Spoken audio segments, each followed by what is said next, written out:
Our challenges are so great. We have a population explosion in Indonesia. We have 3.8 million new mouths every year. We have to feed. We have to clothe. We have energy resources depleting very soon. These are tremendous challenges, and we need strong leadership. We need change in Indonesia. Well, it's an open secret that some people fear you, and you perhaps still have this image of a hard military man. Is that image justified? I don't think so, but a hard military man, I mean, if I were in active service, yeah, I have to be a good military man. But of course, you know, you are what you are, and you serve and you present yourself. So I think let the Indonesian people decide. Are you doing anything to perhaps change that image of you? I'm not doing anything special. I just try to be myself. You know, when I speak from my heart, from my conviction. I don't usually use notes. I try to be myself. You know, I think that's the best policy. You know. Well, actually, that no-nonsense image of yours is a double-edged sword, because on the one hand, people are saying they back you because they feel that Indonesia needs a strong, firm leader. But on the other hand, it has probably also made you enemies. And you've said that you sought wisdom in this ancient saying that 1,000 friends is too few and 1 enemy is too many. Right. Do you think that you've made too many enemies? Can you really take charge of the country as president and rally the entire Rakyat, the entire people behind you?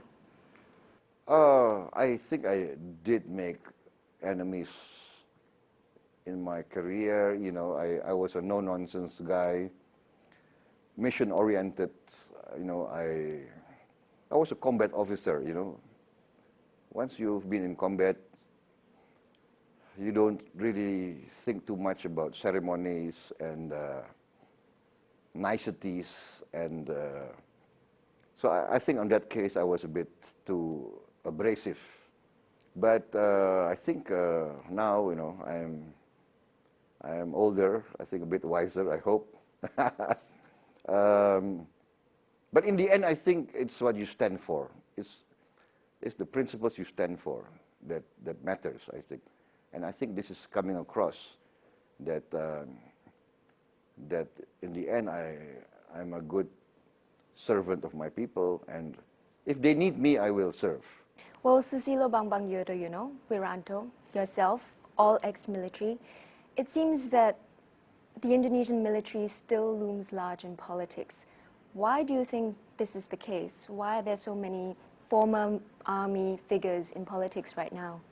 When my generation entered the military, that was in the 70s, the military of Indonesia had very high prestige. The Indonesian National Army, the TNI, was a liberation army. It was an army of liberation. And it was a people's army. And I think the Indonesian society respected that. Majority of Indonesian people, in the end, in a critical situation, will look to the army as a unifying force.